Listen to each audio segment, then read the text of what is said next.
안녕하세요. 미래를 설계하라. 경제잡학사전 진행의 유상화입니다. 오늘은 노무아, 정소희, 그리고 전승현 아나운서와 함께합니다. 안녕하세요. 안녕하세요. 네, 간밤 미증시는 일제히 하락으로 마감했습니다. 우리가 주말을 기다리는 마음은 들뜬 것 같은데 시장은 깜깜하기만 합니다. 이런 깜깜한 시장 속에서 답답한 마음을 비춰줄 어둠 속 등대 같은 존재가 되어드리겠습니다. 미증시를 하락으로 이끈 거는 엔비디아 호실적에도 불구하고 두 가지 요인이 작용했기 때문인데요. 먼저 하이퍼스케일러에 대한 우려감이 번지고 있기 때문입니다. 과연 AI 투자를 한 다음에 그에 대한 수익을 그만큼 돌려받을 수 있을까에 대한 부담이 시장에 작용을 했고요. 또 다른 부담으로는 매출 채권이 생각보다 증가했기 때문입니다.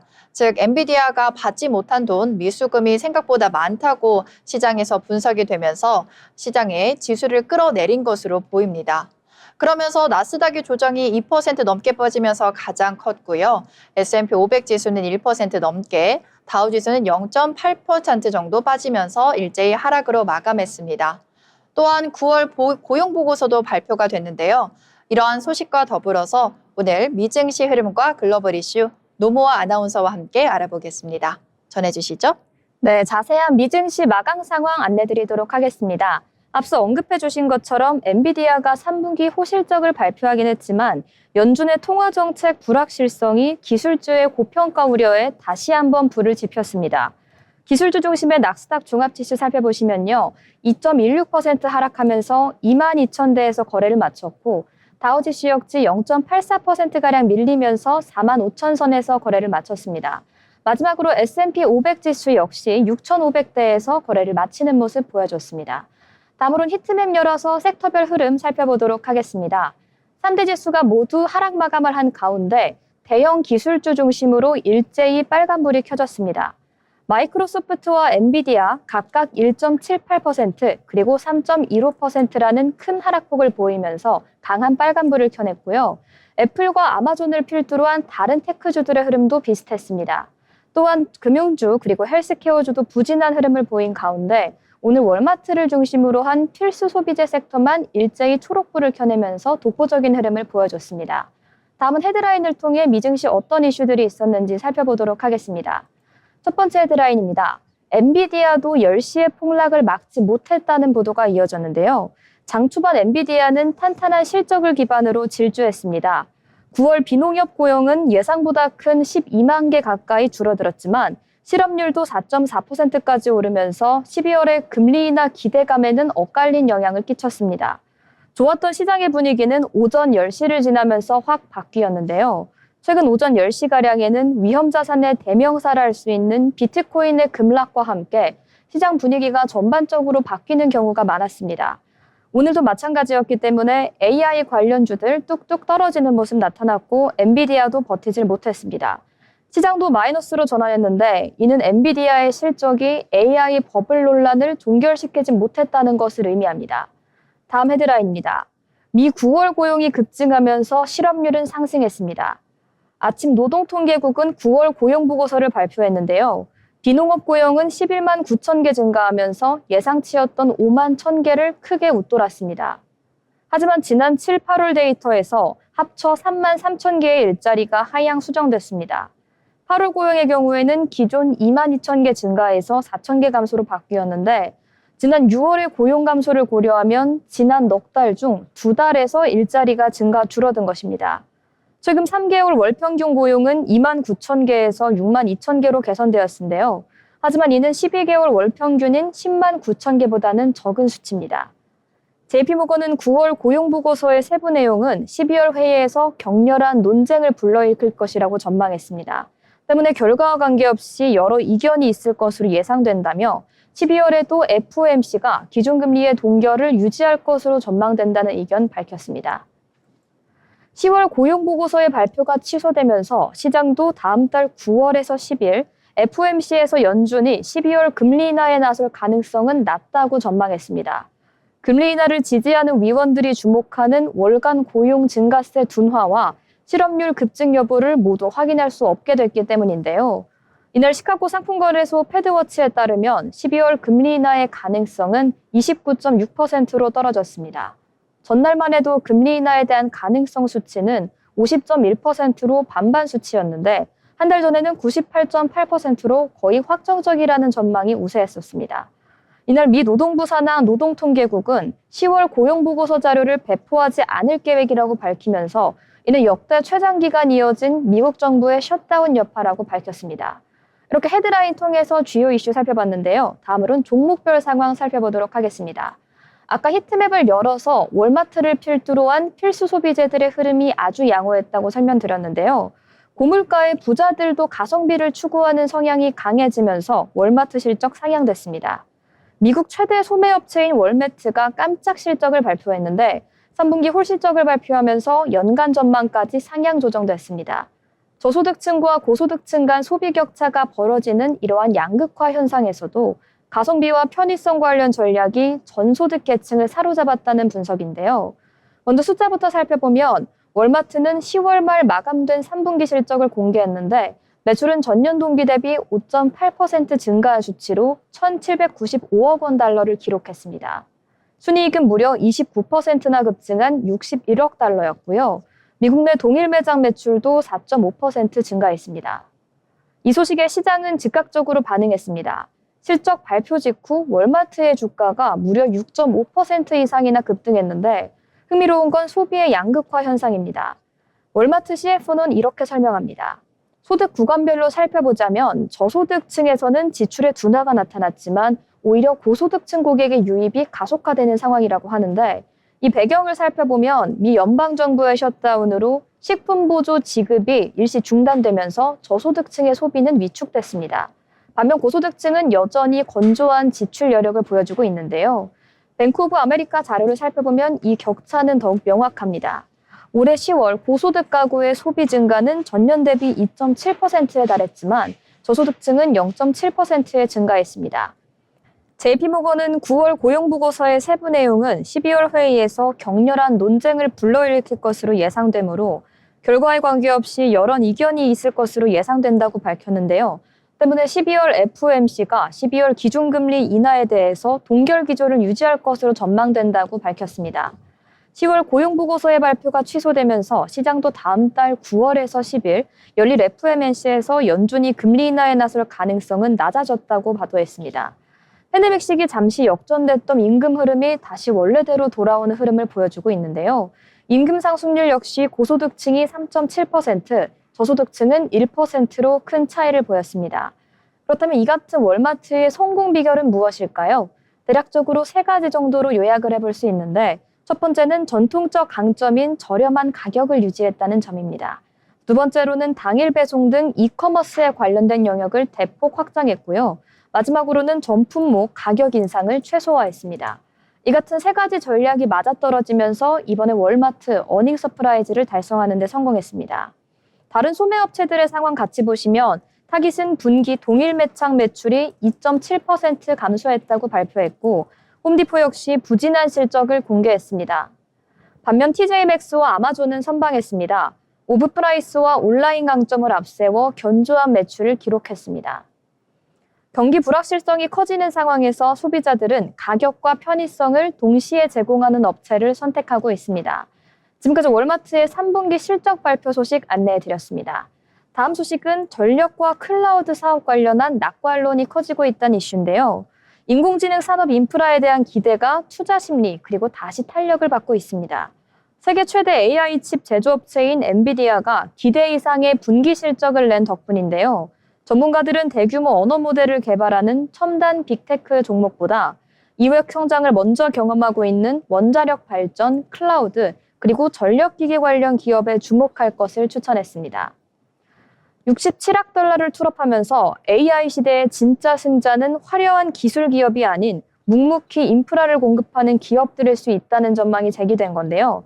이렇게 AI 인프라 기업의 투자 심리가 회복됐다는 소식까지 전해드리면서 오늘 미증시 브리핑 마치겠습니다. 네, 노무아 아나운서와 함께 미증시와 글로벌 이슈 잘 알아봤습니다. 오늘 거의 모든 섹터가 내리는 가운데 유일하게 월마트만이 6% 넘게 오르면서 상승을 보였는데요. 앞에서도 말씀드렸던 것처럼 월마트는 점유율이 확대가 되고 있습니다. 고물가에 대한 부담으로 인해서 고소득층들도 가성비 상품을 많이 찾으면서 이번에 어닝 서프라이즈를 기록한 것으로 보입니다. 또한 오늘 미국 시장에서는 옵션 만기일이죠. 그러면서 수급에 대한 변동성이 확대될 것으로 보이는 만큼 투자자분들께서는 이 점 유의하셔서 투자 이어가시면 좋겠습니다. 이어서 주목할 만한 이슈들을 알아보는 모이슈 시간입니다. 오늘은 정소희 아나운서가 준비했습니다. 어떤 이슈 준비하셨을까요?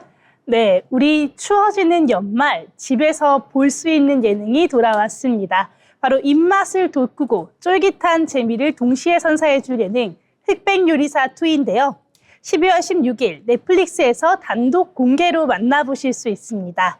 지난 흑백요리사 시즌1이 만든 화제성과 기록을 생각해 본다면 이번 컴백은 그 자체로 큰 이슈라고 볼 수 있겠는데요. 그럼 지금부터 새로워진 흑백요리사 2에 대해서 만나보겠습니다. 이번 티저 영상은 참가자들의 각오가 함께 담겨 있는데요. 준비한 것을 모두 쏟아내겠다는 목소리와 자신의 이름을 전 세계에 알리겠다는 포부가 눈에 띕니다. 이번 시즌 역시 저번 시즌과 동일한 기본 구조가 유지됩니다. 재하와 무명에 가까운 흑수저 80명이 예선을 거쳐서 본선에 오르고요. 이름값과 경력을 갖춘 백수저 팀과 대결을 펼치는 구조입니다. 제작진들은 시즌1에서 호평을 받았던 장점들은 보완을 했고 아쉬웠던 지점은 수정을 했으며 새로운 룰과 미션을 추가했다고 밝혔는데요. 이번에는 과제의 설명과 평가의 근거를 더 정확하게 보여주겠다고 하니 기대가 더 되고 있습니다. 가장 먼저 눈에 들어오는 변화는 백수저 라인업입니다. 미쉐린 투스타 레스토랑인 슈와니에의 오너 셰프인 이준 셰프는 모던 코리안 다이닝을 이끌어온 셰프로 유명한데요. 프랑스 조리 기법의 한국 재료와 향을 정교하게 결합해왔다는 평가를 받고 있습니다. 또 냉장고를 부탁해로 유명한 손종원 셰프도 조선 팰리스의 이타닉 가득과 레스케이프 호텔의 라망 시크레를 모두 총괄하고 있는데요. 이 두 레스토랑 모두 미쉐린 원스타에 올라 있습니다. 한식과 양식을 모두 주도할 수 있는 아주 드문 경력이라고 할 수 있겠죠. 또 선재 스님은 대한민국 1호 사찰 음식 명장입니다. 사찰 음식 관련 논문을 발표를 하고 국내외에서 강연과 교육을 꾸준하게 이어오고 있는데요. 채식과 절제의 미학을 한 접시에 담아내는 방식이 과연 어떤 평가를 받을지 주목됩니다. 이어서 후덕주 셰프 같은 경우 57년 경력의 중식 대가입니다. 호텔 외식 부문의 임원을 지낸 뒤에 새로운 중식당을 맡아서 13개월 만에 미쉐린 원스타를 획득하기도 했는데요. 이런 농축된 기술과 안정감 있는 소스 밸런스가 어떻게 보여질지 기대됩니다. 이번 시즌2는 시즌1의 대결 구도를 유지하면서도 심사 장치를 강화했습니다. 티저에서는 블라인드 테스트 장면이 나오고 있는데요. 이 심사위원은 저번 시즌과 동일하게 안성재와 백종원입니다. 백종원의 경우에는 원산지 표시와 농지법 위반 논란 이후에 방송을 중단한 바 있는데요. 최근에는 MBC 프로그램을 통해서 복귀하기는 했지만 제작진들은 이러한 논란을 의식한 듯 그의 등장을 아주 짧게 처리하고 있는 모습입니다. 이렇게 이름과 경력을 배제하고 결과로 평가하겠다라는 의도를 블라인드 테스트로 확실하게 보여주고 있는데요. 제작진은 조리 목적, 조리법을 선택한 것, 또한 간과 식감의 조합, 위생과 안전 항목을 화면 자막과 설명으로 분명하게 제시하겠다고 밝혔습니다. 지난 시즌1 같은 경우 넷플릭스 TV 비영어 부문에서 3주 연속으로 1위를 기록했었는데요. 전체 순위에서는 최고 4위까지도 올랐습니다. 방영 당시에 예선 탈락자들까지 주목을 받았고 상위권에 오른 셰프들의 레스토랑은 예약이 어려울 정도로 이 시청자들한테 크게 호응을 얻었는데요. 이러한 성과들을 고려해 본다면 이번 시즌의 목표는 단순히 지난 시즌 정도가 아니라 그 이상을 완성도를 높여서 지속 가능한 관심으로 확장하는 일이라고 할 수 있겠습니다. 그렇다면 이번 시즌에는 어떤 점에 주목하면서 보면 좋을까요? 바로 첫 번째로는 다른 조리 철학이 같은 조건에서 어떤 결과를 내느냐겠죠. 파인다이닝, 사찰 음식, 중식이 제철 식재료와 같은 제한 시간 안에서 어떠한 공정과 플레이팅을 선택하는지 비교해 보시는 재미도 있을 것 같습니다. 또한 블라인드 테스트의 비중이 늘어나면서 완성도가 더 중요해졌다는 점. 세 번째로는 심사 피드백의 구체성이 이번 관전 포인트가 되겠습니다. 평가 항목이 접시 사진과 함께 제시된다고 하니까 시청자들 입장에서는 납득도 할 수 있고 또한 요리를 학습할 수 있는 기회도 될 것 같습니다. 마지막으로는 공개 직후에 시청 순위와 화제성 지표가 중요하겠는데요. 지난 시즌 1의 기록을 유지하는지 아니면 갱신하는지가 이번 흥행의 분기점이 될 수 있겠습니다. 이렇게 흑백 요리사 2는 12월 16일에 넷플릭스에서 공개됩니다. 백수저의 추가 라인업은 순차적으로 공개될 예정이라고 하는데요. 공개와 동시에 첫 대결이 시작됩니다. 올겨울에 또다시 돌아오는 흑백 요리사 2가 얼마나 화제를 모을지 벌써부터 기대가 됩니다. 지금까지 오늘의 모이쇼 흑백 요리사 2였습니다. 네, 정소희 아나운서가 흑백요리사 시즌2에 대해서 소개를 해주셨는데요. 흑백요리사 시즌1도 정말 인기가 어마어마했습니다. 그래서 예약이 어려울 정도였는데요. 이번 시즌2에서는 블라인드 테스트도 강화되고 쟁쟁한 참여자들도 함께한다고 하니 이번 연말 시청하시면서 즐거움을 더하셨으면 좋겠습니다. 이어서 오늘 나온 뉴스들 중에서 핵심만 짚어서 전해드리는 뉴스 브리핑 시간입니다. 오늘은 노무아 아나운서 먼저 준비하셨습니다. 전해주시죠. 네, 제가 오늘 준비한 뉴스 바로 도로 위의 무법자 전동 킥보드와 관련된 이슈를 준비해 봤는데요. 전동 킥보드 관련 규제가 국회에서 본격적으로 논의되기 시작했습니다. 당정이 착수에 들어가면서 다른 킥보드에 대한 규제 법안도 함께 다뤄질 것으로 보이는데요. 송도의 인도 위로 킥보드가 달리다가 이 어린 딸을 보호하려던 30대 엄마가 중태에 빠진 사건이 최근에 있었습니다. 이런 사고는 최근 3년 동안 7,000건, 이 가운데 3,400여 건은 무면허 사고였는데요. 2017년과 비교했을 때 20배나 늘어난 상황입니다. 수도권에서도 킥보드의 사고는 꾸준했습니다. 특히 경기도의 경우 꾸준히 세 자릿수 이상의 킥보드 사고가 발생했는데 이에 당정이 법안의 착수를 논의했습니다. 개인형 이동장치 영어명을 딴 일명 PM법인데 김윤덕 교토교통부 장관에 따르면 이 같은 사고가 반복되면서 국민들의 불안감이 더욱더 커지고 있는 상황입니다. 안전관리 체계를 확실히 구축해야 한다는 판단이 섰는데 최고 속도 제한이나 번호판의 부착, 그리고 운전자 자격 제도의 논의 등까지 거론될 예정입니다. 속도를 낸다면 다른 킥보드에 대한 법안과 함께 논의할 수도 있을 것 같은데요. 면허 소지 여부를 반드시 확인하자는 정성국 의원의 제안, 그리고 아예 전면 금지하자는 김소희 의원의 제안 등이 있습니다. 공론화 과정을 거치겠지만 전동 킥보드는 이미 프랑스 파리에서는 주민 투표로 퇴출된 전력이 있습니다. 하지만 운전 미숙이 더 큰 문제라는 시각도 분명히 있기 때문에 국회가 과연 어떤 결론을 내릴지 그 귀추가 주목되는 상황입니다. 이렇게 최근 논란이 됐던 전동 킥보드 관련 뉴스를 전해드렸는데요. 다음으로 준비한 소식은 이스라엘과 가자지구 관련된 뉴스입니다.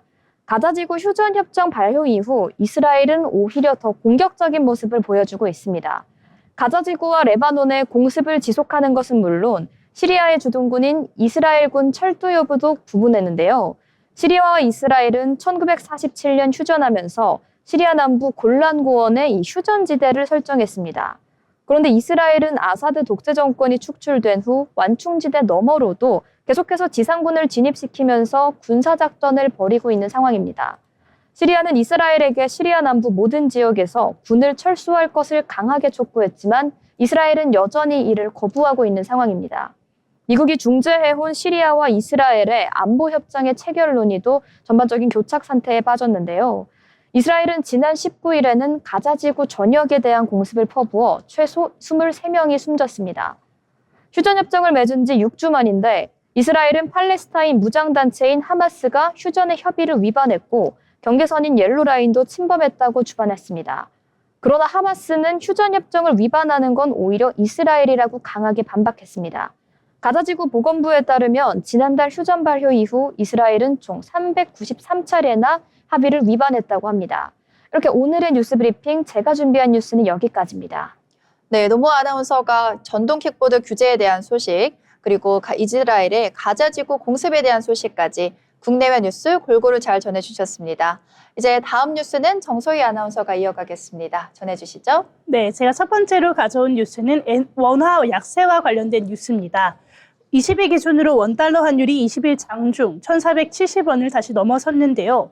오후 3시 30분 기준으로는 1,467원 90전에 마감했습니다. 개장 직후에 1,467원대에서 출발을 해서 오후 들어서 1,470원 10전까지 치솟기도 했는데요. 배경으로는 엔달러 환율이 155엔대에서 157엔대로 급등한 엔저가 지목됐습니다.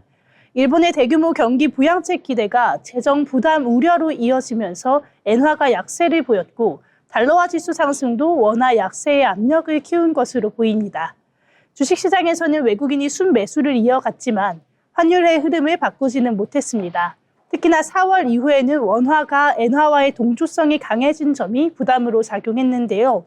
한국과 일본의 대미 수출 경합도가 높기 때문에 엔저가 일본 수출 경쟁력 개선에서 원화 약세 기대로 연결되는 구조입니다. 반면에 위안화와의 연동성은 미중 갈등 심화와 중국의 강한 환율 관리 영향으로 약해졌습니다. 시장은 당분간 글로벌 통화 변동성과 미 금리 기대 변화, 또한 엔화의 흐름을 함께 보면서 환율의 방향을 가늠하겠다고 밝혔습니다. 다음 뉴스도 함께 보도록 하겠습니다. 내년 주도주와 관련된 내용인데요. 오늘 AI가 굉장히 안 좋은 모습을 보였습니다. 하지만 전문가들은 그와는 반대된 의견을 보이고 있는데요. 국내 운용사와 증권사 전문가 20명을 대상으로 한 긴급 설문에서 85%가 AI발 증시 상승은 거품이 아니라고 답했습니다. AI가 전 산업에서 실수요와 매출을 실제로 만들고 있고 엔비디아가 분기 매출의 최대치를 내는 등 실적이 뒷받침되고 있다는 것이 근거였는데요. S&P 500기업의 3분기 어닝 서프라이즈 비율이 82%로 높게 나온 점도 같은 맥락입니다. 다만 단기 급등에 따른 조정은 올 수가 있고 낙폭은 대체로 10에서 20% 수준에 그칠 것으로 예상했습니다. 내년 주도주 교체 가능성에 대해선 80%가 없다고 대답했는데요. AI와 반도체가 구조적인 성장 궤도에 들어섰다는 판단입니다. 다만 기업별로 온도차는 커지기 때문에 펠런티어나 최근에 회사채를 늘린 기업들은 변동성에 유의해야 한다고 지적했습니다. 거품 판단하는 지표로는 하이퍼스케일러의 현금 흐름, 자본 지출, 또한 미국 증시 순이익률과 실러지수, 버핏지수, 빅테크 CDS, 비상장 AI 기업의 ARR, 글로벌 통화량 등을 함께 보자는 제언도 나오고 있습니다. 지금까지 뉴스 브리핑 전해드렸습니다. 네, 정소희 아나운서 뉴스까지 잘 들었습니다. 계속해서 고환을 기조가 이어지고 있죠. 미 연준의 금리 인하에 대해서는 회의감이 이어지고 있고 외국인들의 이탈이 원화 약세를 계속해서 이끄는 것으로 보이는데요. 12월에 있을 연준의 금리 인하 또는 동결 결정에 따라서 향방이 결정될 것으로 보입니다. 아울러 본 방송에서 제공하는 정보는 투자 판단에 대한 조언일 뿐 해당 종목 가치의 상승 또는 하락을 보장하지 않습니다.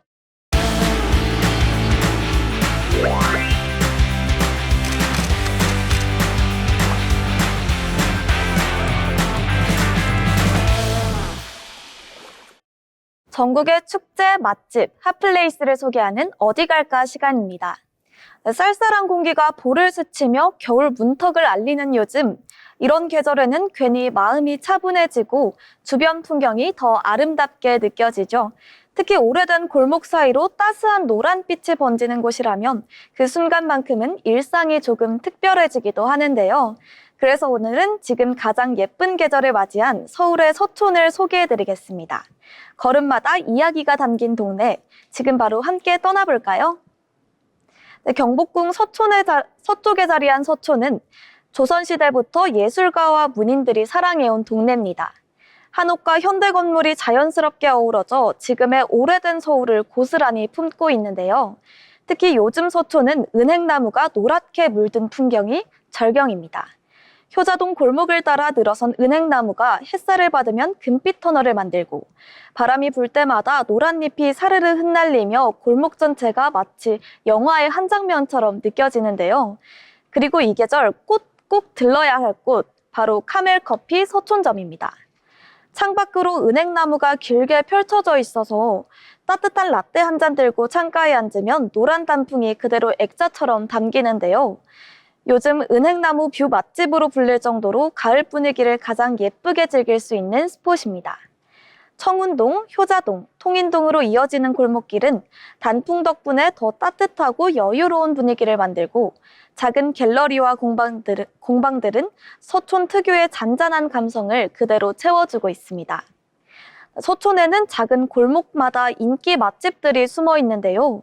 담백한 국물이 일품인 해장국집, 한옥을 개조한 브런치 카페, 줄 서서 먹는 파스타 가게와 디저트 카페들까지 취향 따라 골라 먹는 재미가 쏠쏠한데요. 특히 통인시장에서는 기름떡볶이와 도시락 카페가 여전히 핫합니다. 따끈한 종이컵 하나 들고 골목을 걷다 보면 여기만의 소박한 매력에 절로 미소가 지어집니다. 네, 지금 계절의 서촌은 사진만 찍어도 그림이 되는 풍경들이 가득한데요. 잠시 마음을 쉬어갈 수 있는 윤동주 문학관, 감성 카페와 작은 전시 공간이 이어진 대림미술관 주변, 그리고 경복궁과 북악산이 한눈에 담기는 청와대 전망길까지 특히 오후의 서촌은 한옥지붕 위로 금빛 햇살이 내려앉아 지나가는 순간마다 감탄이 절로 나옵니다.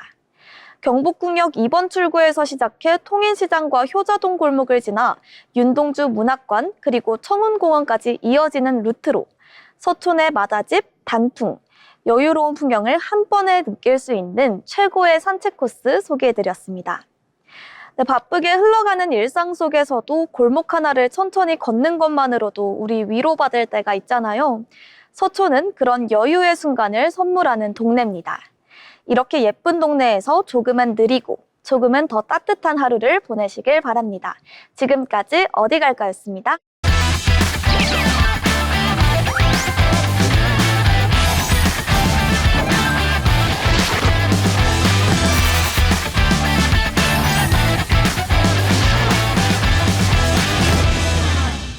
이번엔 투자의 고수가 되고 싶은 아나운서들이 주식 그리고 경제 이야기 나눠보는 시간입니다. 먼저 오늘장 국내 증시 마감 상황부터 살펴보고 오겠습니다. 전승현 아나운서 전해주시죠. 11월 21일 국내 증시 마감 시황 전해드립니다. 여러분, 검은 금요일이라고 아십니까? 오늘이 딱 그런 날인 것 같은데요. AI 거품론과 12월 미국 기준금리 동결 전망 등으로 인해 미국 증시가 하락하면서 국내 증시에도 영향을 끼친 것으로 보입니다. 먼저 코스피 상황 한번 보고 가겠습니다. 코스피 오늘 3.78% 하락해 3,853선의 장 마감한 모습 보입니다. 오늘 코스피 시장에서는 개인과 기관이 각각 2조 2,945억 원 사들였고 4,956억 원 사들였습니다. 외국인이 2조 7천억 원 가까이 순매도하며 팔자세 보였습니다. 네, 다음은 코스닥 보겠습니다. 코스닥 오늘 3.12% 하락해 864선의 장 마감했는데요. 기관과 외국인이 각각 791억 원, 1,272억 원 팔았고 개인이 2,200억 원 가까이 사들이며 장 마감했습니다. 다음으로 코스피 시가총액 상위 종목 1위부터 10위 보겠습니다. 네, 오늘 대부분 파란불 켜내는 모습인데요. 엔비디아를 비롯해 마이크론과 AMD 등 반도체주가 급락하면서 우리 증시 반도체주인 삼성전자와 SK하이닉스에도 충격을 준 걸로 보이는데요. 오늘 삼성전자 5.77% 하락해 94,800선의 장 마감하였고 SK하이닉스 8% 넘게 하락해 52만 1000선의 장 마감했습니다. LG에너지솔루션과 두산에너지빌리티 등 2차전지 에너지 관련 종목들 또한 하락세 보였습니다. 다음으로 코스닥 시가총액 상위 종목 1위부터 10위 보겠습니다. 에코프로비엠 오늘 4.82% 하락해 13만 8,200선의 장 마감했고요. 에코프로 오늘 5% 가까이 하락해 7만 8,800선의 장 마감했습니다. 네, 이렇게 코스닥까지 설명드렸는데요. 국내 증시가 급락세를 보이면서 사상 최대치를 기록한 신용거래 융자장고, 이른바 B2에 나섰던 개인 투자자들의 불안감이 커지고 있습니다. 다음 주에는 좋은 흐름 볼 수 있길 기대하면서 지금까지 국내 증시 마감 시황이었습니다. 네, 국내 증시 마감 상황까지 보고 왔습니다. 이어서 오늘장에서 주목받았던 종목들을 살펴보는 특징주 시간입니다. 먼저 노무 아나운서 어떤 특징주 준비하셨을까요? 제가 오늘 준비한 첫 번째 특징주, 오늘 코스닥에 처음으로 상장된 주식입니다. 바로 비츠론 넥스텍인데요. 아마 이름이 낯설면서도 익숙하신 분들이 많으실 것 같습니다. 비추론엑스텍 어떤 종목인지 간단히 설명드리자면 첨단 장비와 부품을 공급하는 공급사인데 구체적으로 설명드리자면 우주 발사체 부품을 공급하는 곳입니다. 상장 첫날부터 85%나 넘게 올라서 공모가는 6,900원이었는데 이보다 85.65% 상승한 12,810원에 장을 마쳤습니다. 오늘 주가는 장중 한때 25,500원까지 오르면서 더블, 즉 공모가 대비 2배를 경신하기도 했는데요. 항공기용 부품 제조업체로 로켓의 연소기 및 가스 발생기와 초전도 가속장치, 그리고 핵융합 플라즈마 대항장치 등이 주요 제품입니다. 상장에 앞서 이뤄진 해당 기업의 수요 예측을 봤을 때는 경쟁률은 1015.93대 1이었고 공모가는 희망가 범위인 상단으로 결정이 됐었는데요. 비추론엑스텍은 한국형 발사체인 누리호 개발 사업에 참여해 그간 인지도를 쌓은 경향이 있습니다. 누리호 엔진에서 핵심 부품인 연소기와 가스 발생기 등을 제작했고 비추론엑스텍은 앞서 국내외 기관 투자자들을 대상으로 공모주 수요 예측을 진행했었는데 당시 공모가는 희망 공모가 범위 상단인 6,900원으로 확정됐었습니다. 비추론엑스텍 일반 투자자 공모청약에서는 약 2조 8,927억 원의 청약 증거금 몰렸었고요.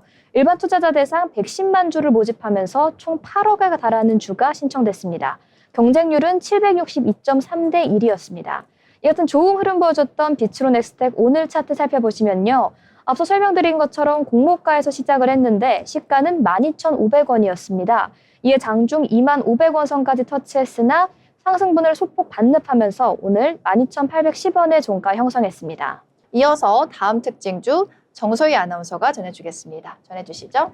네, 오늘 제가 가져온 종목 영업무역입니다. 오늘도 영업무역 좋은 모습 보였는데요. 영업무역의 경우 3분기 호실적을 발표한 이후에 10거래일 연속으로 상승세를 이어가고 있습니다. 7일 종가 기준이 58,600원이었던 주가가 계속해서 상승하면서 오늘 장중 1년 내 최고가를 기록하기도 했는데요. 이렇게 계속해서 좋은 흐름이 이어지는 것 역시나 좋은 흐름을 보여줬던 3분기 호실적 때문이겠죠. 영업무역의 3분기 연결 기준 매출액은 1조 2,047억 원, 영업이익은 1,812억 원이었는데요. 지난해 같은 기간 대비해서 각각 13%, 73% 증가한 수치입니다. 박현진 신한투자증권연구원은 노스페이스, 파타고니아 같은 소비 경기와는 별개로 꾸준히 성장하고 있는 고객사들로 인해서 실적 성장이 지속되고 있다면서 타 대형 주문자 생산표 부착, OEM사들이 대체로 생산량이 감소하는 추세인 데에 비해서 영업무역은 수주 흐름이 안정적이라고 분석했습니다. 이에 더해서 자회사인 스캇의 실적 회복도 주가를 밀어 올리는 데 영향을 주고 있는데요. 박 연구원은 2024년 3분기 영업적자가 680억 원이었던 스캇이 4분기에는 1,000억 원, 올해 1분기에는 280억 원, 2분기에는 260억 원, 3분기에는 200억 원으로 적자폭을 축소하고 있다고 덧붙였습니다. 이러한 호실적과 긍정적인 평가 속에서 영업무역 계속해서 좋은 모습 보이고 있는데요. 오늘 차트도 함께 살펴보도록 하겠습니다.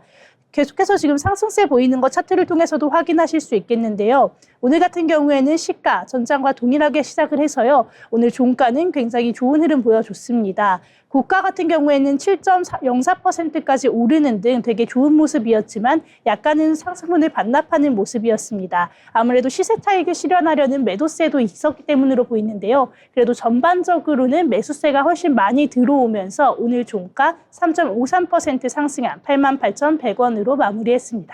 네, 3분기 호실적과 함께 좋은 흐름을 보였던 영업무역까지 살펴봤습니다.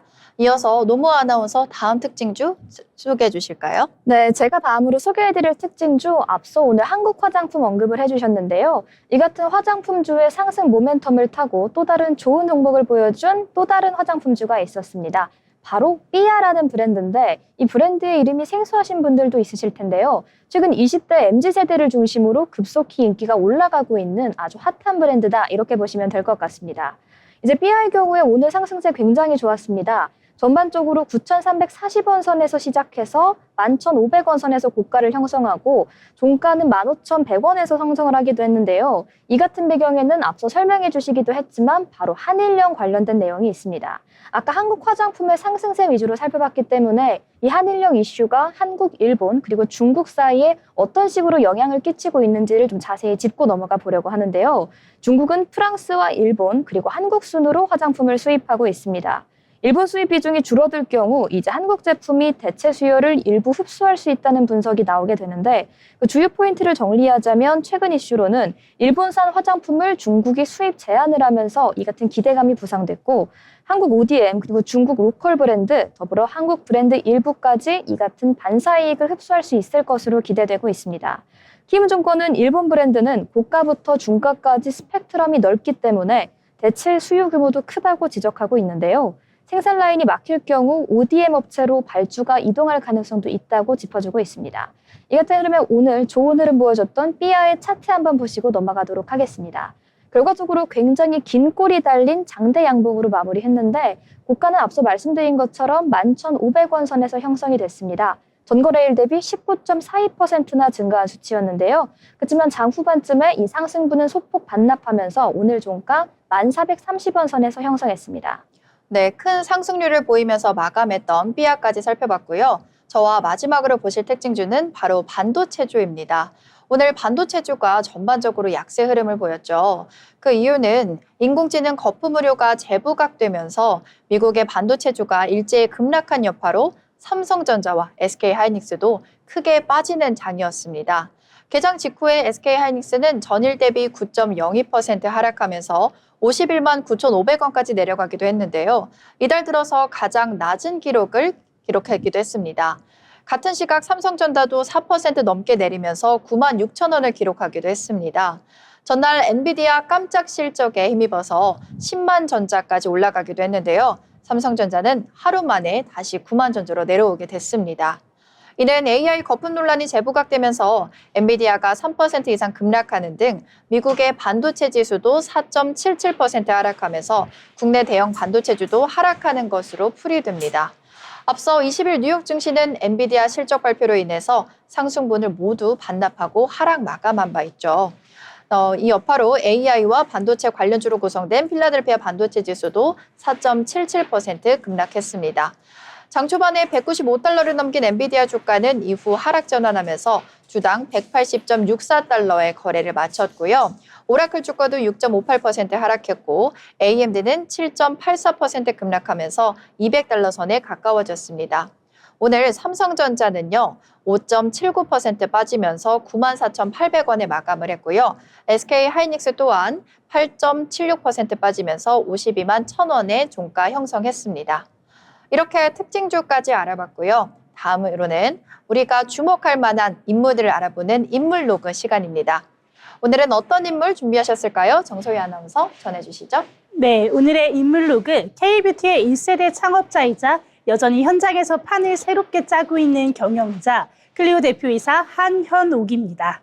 북미와 유럽, 일본을 잇는 글로벌 확장을 직접적으로 지휘하면서 실적과 주가를 다시 세워야 하는 과제를 떠안고 있는데요. 그럼 지금부터 한현옥 대표에 대해서 자세히 알아보도록 하겠습니다. 한현옥 대표는 1960년 4월 14일생인데요. 연세대학교 사회학과와 동대학원 석사를 마치고 카이스트 연구원으로 일했습니다. 1987년 현대 리서치 연구소를 창업하면서 처음으로 경영을 시작했고 1992년 미용사업, 1993년 색조 전문인 클리오를 세우면서 대표이사로 오늘까지 이끌고 있습니다. 초기부터 해외 OEM을 과감하게 활용을 하면서 자체 브랜드로 승부한 점이 특징인데요. 현재는 일본 법인 클리오 재팬과 수입사 키와미 대표도 겸임하면서 현지 실행력을 직접적으로 챙기고 있습니다. 당시 국내 중소화제품사는 외국 브랜드의 주문 생산에 머물렀는데요. 한현옥 대표는 흐름을 거슬러서 유럽의 중소제조사와 손잡고 클리오라는 이름을 전면에 세웠습니다. 브랜드를 쥐어야 시장을 설계할 수 있다는 판단 때문이었는데요. 색조가 미성숙하던 시절에도 매대를 확보하고 고객 접점을 넓히면서 브랜드의 인지와 회전율을 함께 끌어올렸습니다. 리서치 기반의 문제 정의와 빠른 실행력이 그녀의 초창기 결을 만들었습니다. 그럼 그녀의 리더십은 어떤 것에 중점을 두고 있을까요? 첫 번째로는 현장 중심이라는 건데요. 매대와 리뷰, 재고 회전, 반품 사유 같은 미세 지표들을 직접적으로 보면서 개선을 앞당기고 있습니다. 두 번째로는 소통입니다. 내부에서는 직함보다는 과제를 놓고 토론하는 분위기를 중시하고 있고요. 외부에서는 파트너와의 장기 계약보다는 재주문 지표를 더욱더 확실하게 본다고 합니다. 세 번째로는 의사결정 속도인데요. 히트 SKU를 키우되 리뉴얼의 주기를 짧게 지키고 또 채널별 전용 기획으로 전환 속도를 높여가고 있습니다. 현재 클리오는 일본에서 판매사와 수입사를 100% 편입해서 통관과 유통을 내재화하고 있는데요. 비용과 리드 타임을 줄이고 매대 품절과 리오더를 신속하게 묶으려는 선택이었습니다. 북미에서는 다양한 피부톤을 겨냥한 20세계 쿠션을 먼저 출시하면서 현지화를 앞세우고 있는데요. 한국에서는 국가유산청과 협업을 하면서 헤리티지 스토리를 입힌 팔레트를 선보이며 브랜드의 서사를 확장했습니다. 각 지역의 과제에 맞춰서 조직과 제품, 스토리를 동시에 조정하는 방식을 사용합니다. 이렇게 국내외의 채널을 넓혔지만 2024년과 25년도의 주가는 조정 국면을 겪었습니다. 기획 다변화와 마케팅 비용이 수익성을 눌렀고 재고 손실이 늘었는데요. 그녀는 공시와 IR의 투명성을 강화하고 홈쇼핑 전용, 버라이어티 쇼 동시 론칭, 아마존 선 론칭 같은 채널별 솔루션으로 현금 흐름을 보강했습니다. 당면하고 있는 과제는 신제품의 신선도, 또한 차별 성분과 패키지의 경쟁력, 판관 비효율의 동시 개선이 되겠습니다. 한현옥 CEO는 브랜드는 포장지가 아니라 약속이라고 이야기하는데요. 상장 국면과 중국 리스크가 겹쳤을 때도 일정을 미루는 것이 아니라 정면 돌파하는 방식을 선택했습니다. 결과가 항상 뜻대로 됐던 건 아니었지만 위기 때 방향을 틀기보다는 실행을 촘촘히 바꾸는 집요함이 강점으로 평가됩니다. 내부에서는 숫자보다는 고객 불편 요인을 먼저 묻는 것으로 알려져 있습니다. 행동주의 자본의 지분 변동, 외국인 보유 하락 같은 외부 신호는 시장이 분명한 개선 그래프를 요구한다는 뜻이 되겠는데요. 그녀는 일본의 인하우스 유통으로 현금을 다지고 북미의 다색 쉐이드와 유럽 드럭스토어로 외면을 넓히면서 헤리티지 스토리와 로컬 맞춤 SKU로 재구매를 쌓는 로드맵을 밀어붙이고 있습니다. 정리하자면 한현옥은 연구자 출신의 문제 정의와 창업가의 빠른 의사결정 속도, 현장형의 리더형이라는 소통을 한 몸에 얹고 있는 경영자입니다. 그녀에게 남겨진 숙제는 간단하지는 않지만 방향은 선명하겠는데요. 히트의 연쇄를 다시 시작을 하고 또한 비용과 재고의 리듬을 회복을 하고 분기별로 신뢰 지표를 꾸준히 제시하는 일이겠습니다. 판은 이미 깔렸고 그녀는 이제 속도와 디테일로 그래프를 다시 올릴 차례라고 할 수 있겠습니다. 앞으로 그녀가 어떤 리더십을 보여줄지 기대됩니다. 지금까지 인물로그 한현옥 클리오 대표이사였습니다. 네, 정소희 아나운서와 함께 클리오 대표이사 한현옥 대표에 대해서 알아봤는데요. 현지화와 그리고 리더십을 같이 엿볼 수 있는 그런 시간이었습니다. 이어서 어려운 리포트를 쉽게 풀어드리는 투자 리포트 시간입니다. 이번 시간에는 노무아 아나운서가 이어가겠습니다. 네, 여러분 혹시 게임 좋아하시나요? 네, 저 게임 좋아합니다. 그럼 게임을 즐기시는 분들이라면 이 노래를 모르실 것 같지 않은데 넷마블 아시나요? 아, 너무 잘 알고 있죠. 네, 너무 익숙한 멜로디죠. 그래서 오늘은 넷마블의 4분기 실적 발표와 관련된 리포트를 가져와 봤는데요. 오늘은 짧고 간단하게 소개해드리도록 하겠습니다. 넷마블의 4분기 실적부터 살펴보시면요. 넷마블은 매출액은 7,527억 원을 기록했는데요. 이는 전년 동기 대비 무려 16%나 증가한 수치입니다. 더욱더 주목할 만한 점은 바로 영업이익이었습니다.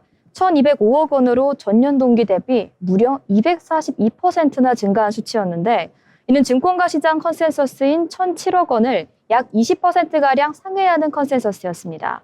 이번 4분기 실적 개선의 가장 큰 특징은 바로 신작 출시가 딱히 많지 않았음에도 불구하고 달성이 됐다는 점인데요. 일반적으로 게임사의 실적은 신작의 출시에 좌우되는 경우가 많습니다. 그러나 넷마블은 기존 게임들의 글로벌 지역의 확장 효과로 굉장히 안정적인 성장세를 보여줬습니다.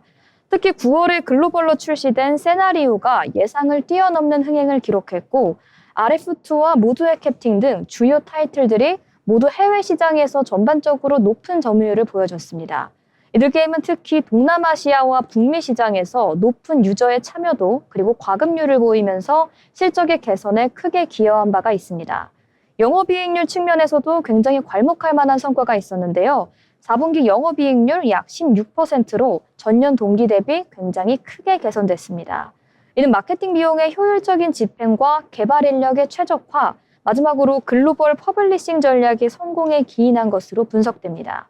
또 연말 성수기 효과도 이번 실적 개선에 한몫했다 이렇게 보실 수 있을 것 같은데요.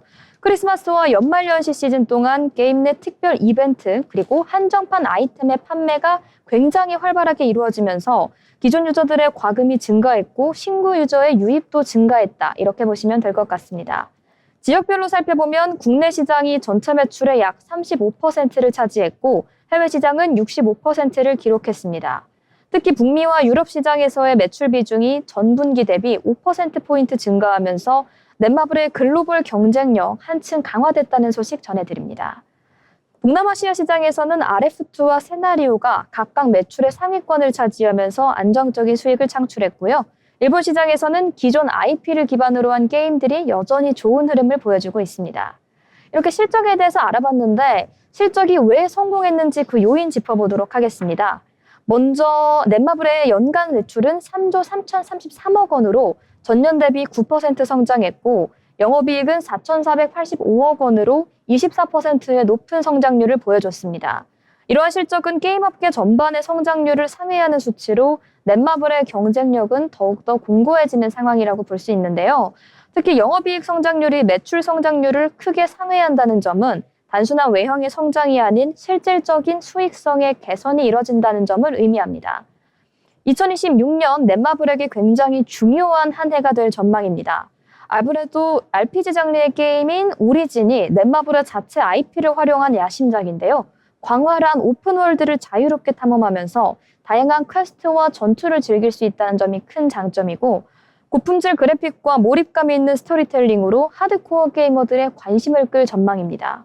1분기 출시 예정이고 사전 예약자 수는 이미 200만 명가량을 넘어서면서 굉장히 높은 기대감을 보여주고 있는데요. 두 번째로 출시될 게임은 바로 스타다이브라는 신작입니다. 역사를 기반으로 한 RPG 게임인데 실제 역사적 인물과 사건을 게임 내에서 재해석하면서 굉장히 독특한 컨셉을 보여주고 있습니다. 전략적인 전투 시스템과 캐릭터 육성의 깊이가 있기 때문에 RPG 마니아층을 타겟으로 하고 있고 2분기에 출시될 예정입니다. 글로벌 동시 출시를 통해 초기부터 해외 시장 공략에 강력하게 나설 것으로 저희 증시 전망하고 있습니다. 마지막으로 소울 인챈트로 MMORPG 장르의 대작인데요. 넷마블이 수년간 굉장히 공들여서 개발한 타이틀입니다. 대규모 멀티플레이 콘텐츠, 길드 시스템, PVP 전투 등 MMORPG의 굉장히 재밌는 요소를 전부 갖추고 있다 이렇게 보실 수 있는데 특히 모바일 환경에 최적화된 UI로 접근성을 놓쳤습니다. 3분기 출시 예정이며 이미 클로즈 베타 테스트에서 굉장히 높은 평가를 받았다고 합니다. 신작의 출시도 중요하지만 넷마블의 진정한 강점, 바로 앞서 말씀드린 것처럼 기존 게임들의 안정적인 매출에 있겠죠. 이렇게 오늘은 넷마블의 실적 발표와 더불어 앞으로 발표될 신작들의 개요를 살펴보면서 앞으로도 넷마블 긍정적인 전망이 제시된다는 점 간단히 짚어드렸습니다. 오늘의 투자 리포트 유진투자증권이었고요. 오늘 투자 리포트는 여기까지입니다. 네, 노무아 아나운서와 함께 글로벌 경쟁력을 탄탄하게 갖춘 넷마블의 투자 리포트에 대해서 알아봤습니다. 아울러 본 방송에서 제공하는 정보는 투자 판단에 대한 정보일 뿐 해당 종목 가치의 상승 또는 하락을 보장하지 않습니다.